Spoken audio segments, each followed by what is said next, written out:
2 Glad I Am. She's a 3-year-old daughter of Miesk's approval. Jared Rugg trains, and Jared Penny was aboard. I think Jared Penny did well, yeah. Truth or Dare was blitzing in the middle of the track. This filly was on her outside. She started moving up to her halfway through the race already, but then she started hanging towards Truth and Dare quite badly and seemed to lose her momentum completely. And Jared Penny, I thought, did well to get her straightened up and get her mind back on the job. And when she did, she actually went past Truth or Dare quite comfortably and ran on nicely at the line to land the biggest stake check in the race. So well done to all the connections, the owners as well. They include Peter Hosking. Nice to see Peter back in the winner's box. But well done to all of them. Quite a good gang who own Glad I Am.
Well, in the end, a gutsy win there by number 2, Glad I Am. She's a daughter of Miesk's approval. She was trained by Jared Rugg, and Jared Penny was aboard. Jared, well done. Thank you very much. Thank you. She came off 3 pretty decent runs. Yeah, she's come off some nice runs. She's always been thereabout, running the places and stuff.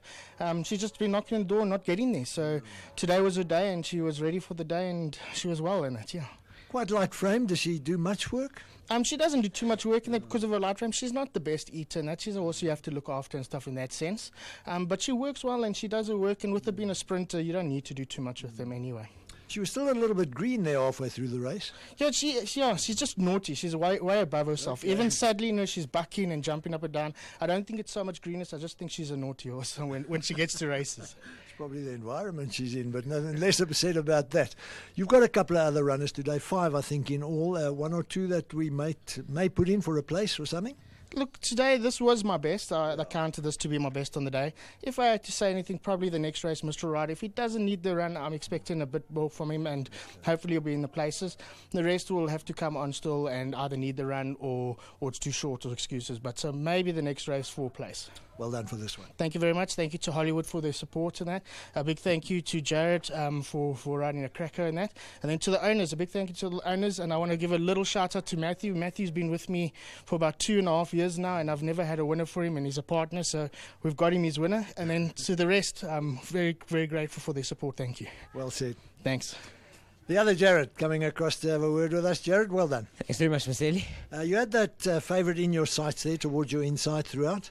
Yeah, so you know this filly, she's quite a hot little horse, and she gave me a little bit of a tough time today, and she didn't jump the greatest, so I just decided to ride her off them and ride her as confidently as I can, and I saw the favourite wasn't getting away from me, so I just trusted in the horse and sat on her, and when I asked the question at the 300, she gave me a beautiful kick and won a good race. Initially, she seemed to want to hang towards that other filly. Yeah, so no, she's got I think a habit of hanging. She usually does hang in, but as soon as I changed my stick, she straightened, and I think she ran right to the line. Good win from her. Certainly was. Well done to you. Thanks very much. So just a very big thank you to all the owners concerned as well, and a very big thanks to Mr. Rugg as well for all the opportunities. Thanks. Well said, Jared. Okay, there we go. Yeah, I think they've said it all. And as I said, a nice group of owners. Yeah, Matthew Muscat, man, I know from the Cape. Well done, Matthew. Nice to see you in the winner's box. We're just about ready. 5 furlong sprint in front of them. The flag has gone up and they're sprinting for today's first leg of the bipot. And another